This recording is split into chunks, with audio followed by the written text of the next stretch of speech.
Hello, Damien. Hi, Stuart. Welcome to inCARnation. Thank you. Thank you for coming here. Yeah, my pleasure. Wow. Yes, this is something. What can you say? Well, this is a 1934 Packard 12-cylinder, which is the best of the best. And for Packard enthusiasts, a 1934 is as good as it gets. So it's the epitome of style, luxury, engineering. It all comes together in this particular car. Yeah, but it's probably going to get 400,000. There's got to be something in my price range. Ooh, maybe not that one either. Okay, now you're talking. Oh, this is so cool. And the big 6.9 litre Ronin Merc. That is cheap. Oh, supercharged one owner XJR. Surely it can't go for that little. And seriously, no reserve on the CLK either? All these going to auction in about 4 weeks' time. Why don't we get Damien to give us a little tour? Yeah, okay, so just having a quick tour around the showroom. As you can see, we've got a packed house. There's over 60 cars and about a dozen motorcycles in the auction. Got everything from a 1932 Cadillac V12, again, from the same collection as the Packard. Old Lincoln Continental Mark III, 1956 Caddy, you know, there's all kinds of stuff. We've actually put all the pre-war cars in a big row along the back here. Okay, nice Rolls Royce. Yeah, that's Silver an important Shadow, car. that's a lovely thing, Silver Spirit. We've even got some modern cars going on here. So we've got a last generation Focus RS that's got literally no kilometres on it. And somewhere hiding in the showroom is a sister car, which is over in the back there. That's a Mark II. We've got a lovely 560 SEC. Quite a lot of... They've got an 808, so it's got a big rotary in it? Yeah, that's basically had a pack performance build, so it's a full drag car essentially. Rocket ship. Rocket ship. Got a couple of RX-7s going on. That's an Australian delivered car, unmodified. A little bit of a project, been sitting in a garage for years. This is a Spirit R, so this is the holy grail for the Japanese rotary collectors. It's the one to have. JDM special. Yes, beautiful car. Unusual in black. All the other ones we've had have been in the sort of typical dark grey that they normally turn up in. So yeah, really special car, this one. They're fantastic to drive, the FDs. The FDs. They got one of the best seating positions of any sports car, in my opinion. Righto. So yeah, all kinds of other things. This is one of the nicest Silver Shadows we've had through.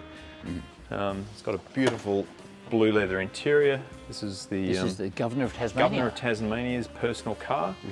Yeah, delivered to Hobart. So yeah, silver chalice, which is one of the best colours for a Shadow. It's a Ford 1956. So it's got the full Continental kit with the spare wheel on the back there. Nice.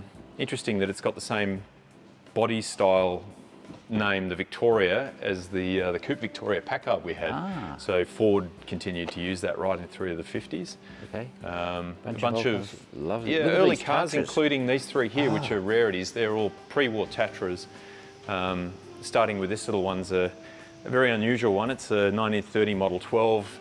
It's got the vinyl bodywork, vinyl covered bodywork, which is a very unusual feature. It wasn't actually that unusual in the day, but very few of these bodies are left because they were a little bit flimsy. Wow. They did it for two reasons. One, for lightness, and the second reason was so that the bodywork it could flex, it didn't break. So it was a technique they used in the day, whereas this is the sort of successor to this model. That's beautiful. This is a 1939 Tatra, and you can see the advances in the body shape in 10 years. It was chalk and cheese. Who designed these cars was very big on aero before aero was a thing. Yes, indeed. And look at this, the 37? Yeah, so that's a Type 75, which was a little bit bigger, designed to be sort of more of a luxury car, and it was a convertible. This is a particularly nice one, being a convertible. But the cool feature on this car, it's worth pointing out, is just a bit of clever design here with the window where the frames... the frame goes up. Comes up and just sits on the the outside of the glass. He was a clever guy, Hansi. Yeah, so it's full of really neat little touches like that. And this is unreserved, this car, isn't it? So all the cars in this collection, apart from the Packard and the Citroen, are all being sold to the highest bidder. So, Wow. Yeah, they'll go for what they go for. So this car will sell in a month's time? This car will be sold, yeah. So all very quirky. They used air-cooled boxer motors. So this particular one's a 4-cylinder. Yep, proprietary to Tatra. Yes, indeed. And It's a flat 4, a flat air-cooled. 4, yes, air-cooled. And the chassis, these cars really didn't have a separate chassis the way most pre-war cars did. The construction was quite unusual. They have basically an engine and a gearbox in unit, Yeah. and then a torque tube, which is basically the main member of the chassis. Yeah. So that holds the car together. Yeah. Whereas most cars had a very basic ladder frame holding it all together. So all three of these use the same underpinnings. Like a Porsche 928, sort of Yeah. transaxle design. Kind of, yeah. And the little green one is actually a twin cylinder. So they went from a small twin to both these have got 4 cylinders. Tell you a story about Hans Ledwinker. You probably already know, but the viewers don't. He and Ferry Porsche were friends, and they compared designs. They both into aero. Okay. So pre-war, and Hitler, of course, was very liked their designs, both of them. So they collaborated a bit. They'd swap ideas. Yep. Unfortunately, they had a bit of a falling out, and Ledwinker, being Tatra, the designer, sued Porsche. Okay. And Germany responded by invading Czechoslovakia, and that put an end to the lawsuit. So it's a bit of a sad ending. Yeah, that's a terrible story in a way. Interestingly, the reason we have these Tatras here, again, they're from the same collector as the Packard, and he was a Czech migrant who came to live in Australia in the 1940s. He immigrated here. Wow. And he didn't get to go home, I understand, from his family until the Soviet Empire collapsed. He fell in love with all these old Tatras he saw in the Czech Republic, as it's called now, and began buying cars over there. So he actually sourced all 4 of these in Czechoslovakia, the Czech Republic. None of them were purchased here in Australia. Okay. They're They're meant to be very reliable cars. They're beautifully engineered. I think if you look closely at the details on them, the quality of the engineering is, in my opinion, well ahead of most cheaper cars, smaller cars that were built around this time. Certainly miles ahead of the American cars, the British cars that we typically saw here. But Wow, I love this. This is great. Beautifully made. Any idea what this might go for? That's really difficult to say. There's so few of these ever come on the market, so the data's not really there to sort of compare. Yeah. Could surprise everybody. Yeah, it could. But look, I think we're running an estimate of around $30,000 or $40,000. Wow. It might make a lot more than that. It might not quite get there. But wow, that is. Well, that's definitely one to watch. I love it. I think it's really cool. All of them will need a little bit of recommissioning. You can see that's been some years since they've run. Yeah. Again, like the Packard, we've tried to get them started. The main issue, as with any car that's stood for a long period of time, is the fuel system gets just dodgy, blocked up. So they really need the tanks flushed and all that Yeah. sort of stuff. So we're in the marketing for each car. We're stressing that they all need recommissioning. It It may should not be be. relatively simple. I mean, all of these cars were running not that long ago. Some of them he actually had restored here in Australia. The red one here, the 75, and this white one, he did a full restoration on them. Whereas the green one, for instance, he purchased as it is. Very interesting, the fully hinged bonnet like this is something you won't find on many pre-war cars at all. Tatra was actually making vehicles from 1850, long before the motor car. They were a carriages company. Yes, I And they're understand. the third oldest company that's still making cars making vehicles to this day. They stopped making passenger cars in 2000. Yes. And now they're making very well known for their trucks. Trucks, sure, yeah. But they make super reliable cars. I reckon this would be a fun one to take to Cars and Coffee on a weekend. Absolutely, yeah. There's definitely not going to be another one of these turning up at your local Cars and Coffee event. Onwards and upwards. Yeah. I love the Daimler. Yes, this is a Majestic. A Daimler Majestic. Yes. This is my area. This is 1958? Yes. Yeah, I was born in 57, so Okay, there you go. this is one that Yeah. I would have come home from hospital in a wicker basket on the passenger seat. Sitting on the back seat with no seatbelt. Yep. This was, in its day, a bit of a luxury car. Daimler, as people probably know, were the favoured car of choice by the British royal family, right through until and rightly so. they stopped making cars when Jaguar took over them. Just come in here, viewers, and sniff this. Yes. That is the smell of 65-year-old British leather, unrestored, That's right. and it's beautiful. I like the way that's been hand painted. Yeah, exactly. But this has a full automatic. It was one of the first cars to have that. Yes. And, Original Sanyo CD player from 1958. yeah, not quite period correct CD player.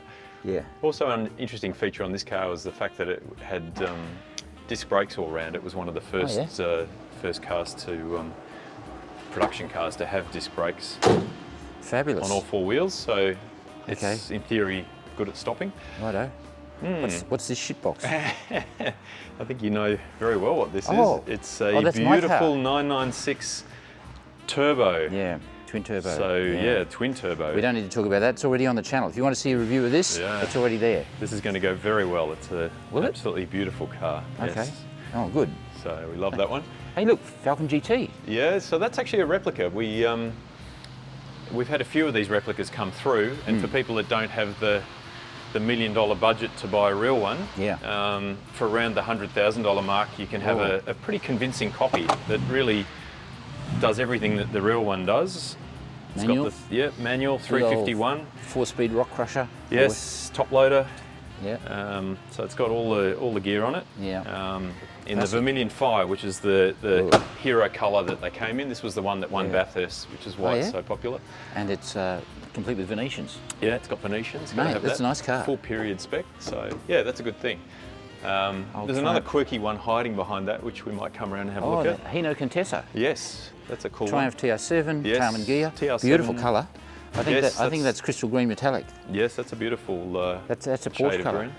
Yeah. We Very like nice. that. Okay, you were going to show The me white walls. something. Yeah, the Hino. So we'll just have a quick look at that because that's another quirky one. We've got a lot of quirky cars in this particular auction, much more so than usual. The party trick with this is that the engine, as was not completely uncommon in the era, It's hiding in the back. is hiding in the back. Hino started making cars that were really kind of direct copies of Renault products. Oh yeah. So if anything, it's more inspired by Renault. Okay. The Renault 8, I guess, is probably the closest equivalent in Europe at the time. Yeah, that's cool. And this was styled by Michelotti, who people probably know better for doing the Triumphs of this period. So it's actually got some little design features that look quite like Triumph around the back end.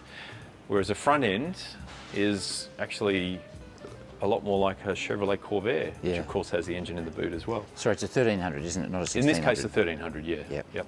Little Clubman, this is a cool thing. This is a one-owner Mini. Yeah, a lady bought this way back in 1974 and has owned it ever since. Wow. So yeah, that one's a very cute little car. That can't be original paint. That must No, it's had a repaint in a slightly brighter colour than it was originally. The original orange was just a little duller. It looks like red pepper. Yeah, it's cool. A MGB? little MGC actually, this one. So you can always tell just by the big hump sitting here over the bonnet. What's under the bonnet, Damien? We have a 6-cylinder motor, hence the C. Wow. So I didn't know they ever did that. yeah, they never sold them here, weirdly enough. I'm not quite sure why exactly, but BMC in the day brought the 4-cylinder Bs, and then they brought out the V8s, which we got. But this is a beautiful car. It was restored about 10 years ago by the owner. Yeah. He's done a really nice job on it. The body's beautiful, the interior's in fantastic condition. It actually won a prize at an MG concourse when it was first done, so really pretty car.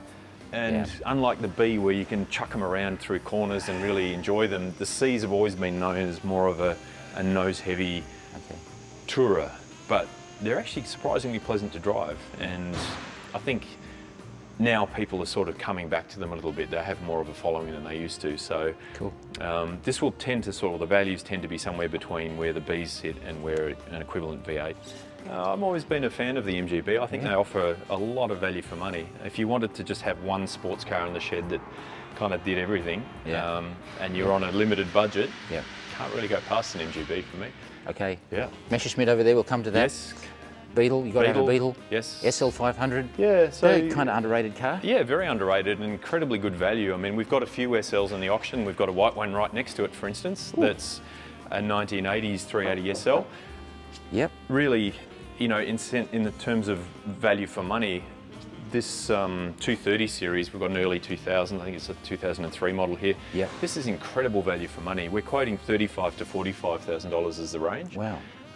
New, they would have been 200 grand. Yeah, possibly more, I think. The price of a small house in Sydney at the time. Wow. These have probably reached the lowest ebb in their depreciation cycle. Yeah, the first one of these that actually has the folding roof, which the SLK was obviously the one that brought that in. While we're down in this end of the showroom, we've got a couple of interesting cars. We've got the... They're all interesting. Yeah, there's some more than others. This one's a pretty rare beast. This is a W427. Oh, yeah. So one of the really big hero models that HSV put out before they... Unfortunately... 26 years ago. Yes. Yeah, this is a pretty nice car, to be honest. It's got the beautiful red leather upholstery inside. There's red and there's red. That's lovely, that burgundy. Really suits the... yeah, it does. The colour combination with the black and the red interior and the silver exterior. It's a lovely car. Cool. Yeah, so that's beautiful. That's got just over 20,000 kilometres on the clock.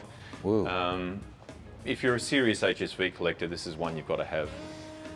Yeah. Speaking of which? Yeah, absolutely. It might look a little rough around the edges, but this is a bit of an artefact. This is a one-owner FJ Holden, an elderly gentleman who lives over in Roseville. His parents bought it brand new, and not long afterwards he obtained his driving licence. Yep. And look, it's 38 different shades of green. Yeah, exactly. He's cherished this car ever since. Green and the green and the green and green and green and green. The interior's really very, very original. You know, he's never put a radio in it or anything like that. Oh yeah, and there's a particular smell about leathers. This is a Holden leather smell. Yes, my grandpa had one of these from new as well. Until he passed away, and I remember as a kid hopping in on the bench seat and just sitting there pretending to drive it, and it had exactly the same smell. Yeah. The smell's amazing with these cars, how it takes you back. Yeah. We've got an F100 sitting over here, and jumping in that, I was instantly taken back to being a kid, and my uncle actually had one on his farm in Western District of Victoria. Do you want to have a quick look at the F100, because that is quite a cool truck. What year is this? It's technically... It's compliance, I think, is a 73, but they stopped making this series in 72. This is the last of this shape. And they went to the updated grille and all the rest, but very, very original. So a lot of the ones we get here have been brought in from the US. This is an original Australian delivered one. Original 6-cylinder. As I said, it's just got that smell. It does. Yeah. It does, absolutely. Yeah. That's a Ford smell, not a Holden smell. Yeah, 100%. Anyone who's sort of followed the market for F trucks knows just how sought after these have really become in the last few years. Yeah. So we're expecting somewhere around the $40,000–$50,000 range for it. Past the XU1? Past the XU1, which is a special car that's got a bit of race history. Has it? Yeah, we understand this was one of Holden dealer team's rallycross cars for 2 seasons. So it didn't do circuit racing, it was actually used off-road. Yep. But yeah, it's got a cage in it. But more importantly, you can't see it obviously from here, but underneath the chassis is really, really well reinforced. Is it? It's got some amazing bracing and things happening under there, which... Because it's an XU1, we have to have a look. There it is. Oh yeah, there we go, classic. The old 202 motor. Yep. With triple Strombergs on it. 3.3 litres of fury. Yes. And surprisingly untemperamental to drive, considering its race origins. It's probably the easiest XU1 we've had to start and move around the showroom. One of the first cars I got truly frightened in was one of these. I thought my minis were fast. Yep. And mate had a fast Tirana. Yeah. Took me around the block, had a big cam in it. Yep. And boy, did that frighten me. They certainly went. As we're heading over there, we're going past one of Mercedes' ultimate machines, the 6.9 450 SEL. These 116s are already pretty amazing cars, but the 6.9 took it to another level. Yeah. In terms of, complexity and thirst, and jump in and have a deep whiff. Of course, everybody who's watched the film Ronin knows all about the potential of the 6.9. Yes. And they are quite something. Yeah. They made 6.9s right up until the end of the 116 series, which was 1980. All right, so over to the... Past the Beetle. Yep.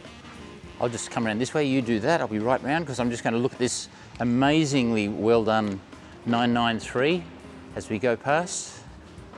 And the Integrale. But we're going to do a feature on this. We are. We'll come back to this one. Yes. This one deserves special attention. It does. A Carrera S. Guards red. Yes, Guards red, Australian delivered. Quite a collector's piece nowadays. Yeah. Very few of these came into the country. They were only available for 1 year, essentially, in '97. So, Okay. yeah, it sort of went out with a bit of a bang, the wide body. This is a two-wheel drive car. Some people prefer the two-wheel drives to the four-wheel drive, the Carrera 4s. So They're both valuable. yeah, both very collectible. And the 993 is just such a beautiful shape. You know, I think there's not too many people that don't look at them and think it's one of the best. But the 996 is at the bottom of the It's the one that you want to buy at the moment. It's the value for money, It's the best isn't value, it? absolutely, yeah. I mean, this is actually going to sell theoretically for about twice what the 996 Turbo is, and in terms of performance, it's nowhere near it. In terms of rarity, it's no real difference. So, you know, it's just that the 996s haven't sort of caught on as a collector's car just yet, whereas the 993s have. Yeah, Every Porsche is an improvement on the previous model. Yeah. And whether you like it or not, you can't argue the fact that the later cars are always the better car. Yeah. So in terms of what you get for your money, you're getting a much better package. But We won't even go to the bikes today. no, they can be All right. for another time. Well, that's a fantastic little overview of what's coming up at the auction. When's the auction? November? It goes from the 8th to the 15th of November. So opens on the 8th and bidding closes on the 15th. All right, so if you want one of these cars, they'll all be gone. That's With a bit it. of luck. Yes. And a lot of them unreserved. Yes. So if you want to know any more details, just jump on the website. We're going to have a little bit more history. There'll be mechanical reports and so on put up online. So that's the best way to find out some more information. The information grows as the It auction does. approaches, We start doesn't with the it? photographs, Yeah. and then we just keep adding more and more as we go along. Okay. Yeah. So there you are, there's a little snapshot. Now there's already an in-depth review of the yellow GT40 you probably noticed, and we're going to have a detailed look at the V12 Packard, the Lancia rally car, and one of the bizarre Tatras. But if there's something else you saw you'd particularly like us to review, let us know in the comments. We love your feedback. And if you're missing Mark, don't worry. He's behind the wheel next week of a 700 Newton metre torque monster. So we'll see you there too. Bye.